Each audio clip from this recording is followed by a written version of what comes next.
बिस्मिल्लाहिर्रहमानिर्रहीम। Dear students, अस्सलाम वालेकुम। आज का जो हमारा टॉपिक है वो बोहर्स एटॉमिक थ्योरी है। Bohr's atomic theory chapter number 2, lecture number हमारा 7 होगा जी।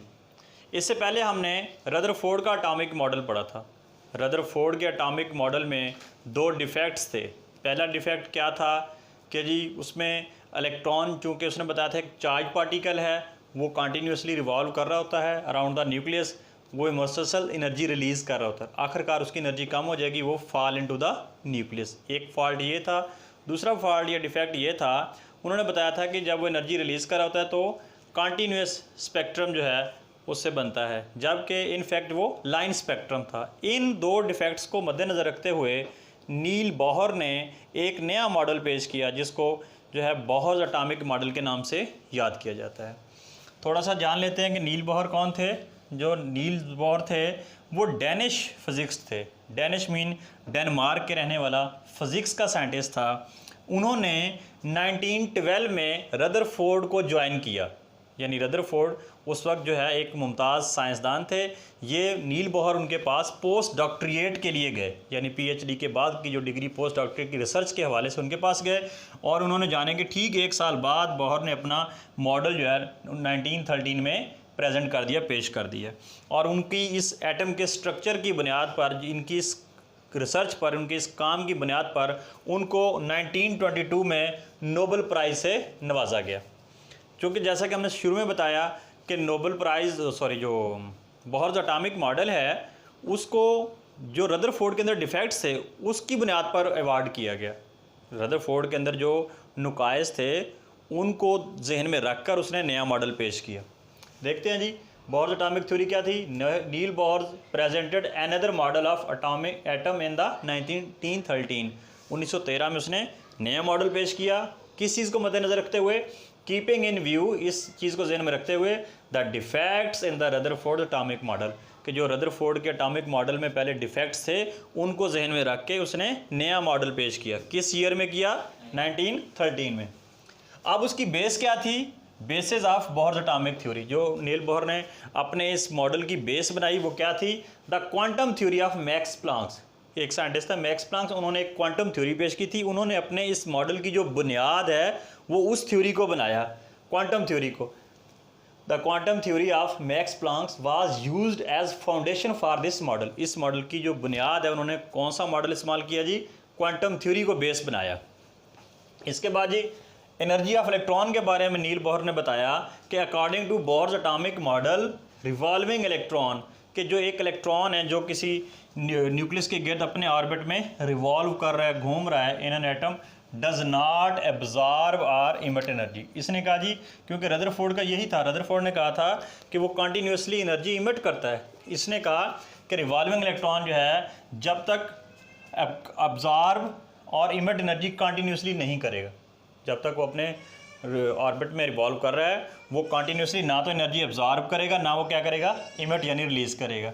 The energy of revolving electron is quantized. वो जो घूमने वाला, जो रिवॉल्व करने वाला इलेक्ट्रॉन है उसकी एनर्जी क्या है? क्वांटाइज्ड। क्वांटाइज्ड मीन यानी फिक्स है, as it revolve only in orbits of fixed energy, क्योंकि वो फिक्स एनर्जी वाले ऑर्बिट्स के अंदर रिवॉल्व कर रहा है। जो इलेक्ट्रॉन इस पहले शेल में होगा उसकी एनर्जी इस पहले शेल के मुताबिक होगी, दूसरे वाला अपनी दूसरे के मुताबिक रिवॉल्व करेगा, तीसरे वाला जो है वो तीसरे के मुताबिक करेगा।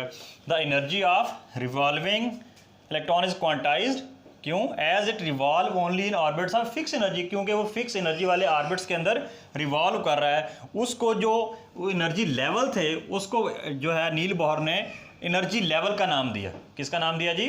एनर्जी लेवल्स का नाम दिया।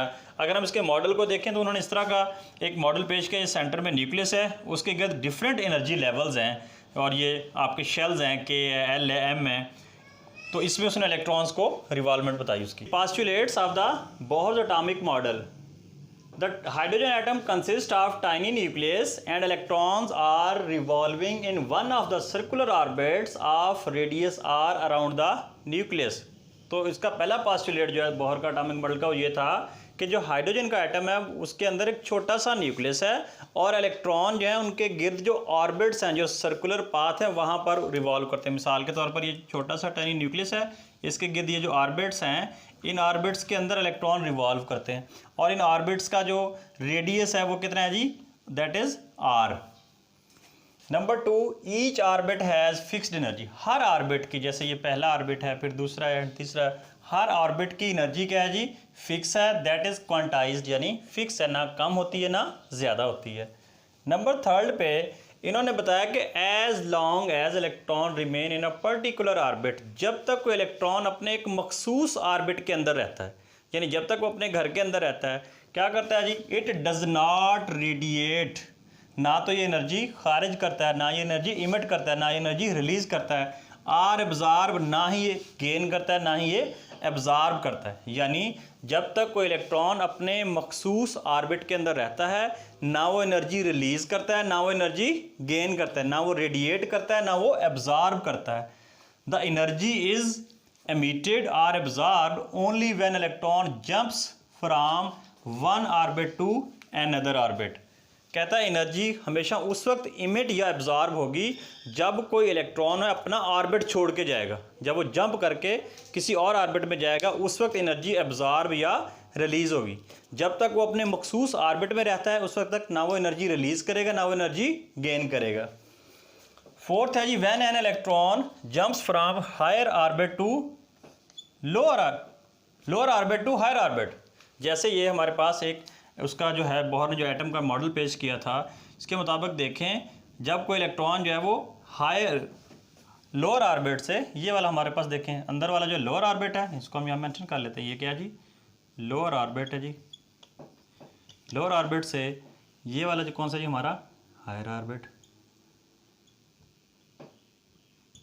तो जब लोअर से हायर में जाएगा, जब लोअर से जंप करके हायर में जाएगा, तो वो एनर्जी क्या करेगा जी, एब्जॉर्ब। तो एनर्जी क्या करेगा, एनर्जी उसके अंदर एब्जॉर्ब होगी। इसी तरह जब कोई इलेक्ट्रॉन हायर से लोअर में जंप करेगा, ऊपर वाले से नीचे वाले में आएगा, तो वो एनर्जी क्या करेगा, रिलीज। अगर वो हायर से किस में आता है, लोअर में, तो एनर्जी क्या होगी जी, एनर्जी रिलीज या रेडिएट, एनर्जी रिलीज होगी। अब इसको जो है उसने जो एनर्जी इलेक्ट्रॉन के जंप करने से हायर या लोअर में जंप करने से एनर्जी रिलीज या एब्जॉर्ब जो होती है, उसको प्लैंक्स इक्वेशन की सूरत में उसको ने मैथमेटिकली लिखा, that is delta E is equal to E2 minus E1। ये actually energy of higher orbit to minus lower orbit, that is equal to h nu. H क्या है जी, इसमें प्लैंक्स कांस्टेंट है, और न्यू क्या है जी, फ्रीक्वेंसी है। न्यू क्या है जी, फ्रीक्वेंसी है। और इस जो प्लैंक्स कांस्टेंट है उसकी वैल्यू जो है, where h is Planck's constant, और इसकी वैल्यू क्या है जी, 6.63 एंड 10⁻⁻34 जूल सेकेंड। और न्यू क्या चीज़ है इसमें, ये वाला न्यू, दैट मीन फ्रीक्वेंसी। 5वां है जी point, electron can revolve only in orbits of fix angular momentum MVR is given. जो इलेक्ट्रॉन है वो एक फिक्स जो है एंगुलर मोमेंटम के अंदर जो है रिवॉल्व करता है। मिसाल के तौर पर कहता है जो उसका एंगुलर मोमेंटम गिवन है, यानी MVR is equal to NH/2π।